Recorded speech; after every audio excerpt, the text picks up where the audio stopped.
వైఎస్ఆర్ జిల్లా కమ్మవారిపల్లెలో రంగసముద్రం చెరువు ఆయకట్టు చైర్మన్ చెరుకూరి వీరచంద్రాయుడు భూ అక్రమాలు వెలుగులోకి తెచ్చారు వైఎస్ఆర్సీపీ నేత చాపాటి లక్ష్మీనారాయణ రెడ్డి.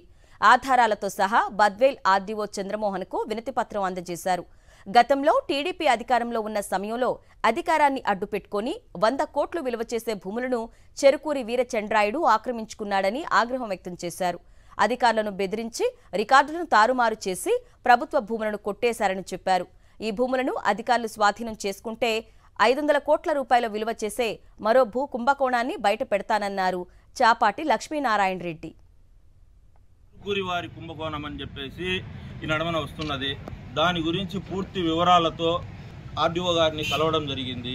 తెలుగుదేశం నాయకులు చేసిన మాయాజాలాలలో మా పూర్వామిల మండలం కమ్మవారిపల్లి రంగసముద్రం గ్రామ పంచాయతీలో కమ్మవారిపల్లెకు సంబంధించిన ఇంకా అనేక భూములు ఉన్నాయి. ఇప్పుడు దాదాపు 100 కోట్ల విలువ చేసే భూముల వివరాలు దాన్ని బట్టి తీసుకొని వచ్చాను.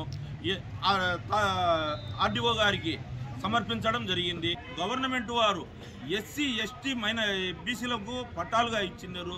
ఆ భూములన్నీ అది స్వాధీనపరచుకొని మొత్తం అంతా కూడా చేసిండారు. అవి కూడా చూసుండా దాంట్లో డీటెయిల్స్తో కూడా అతి తొందరలో మీ ముందుకు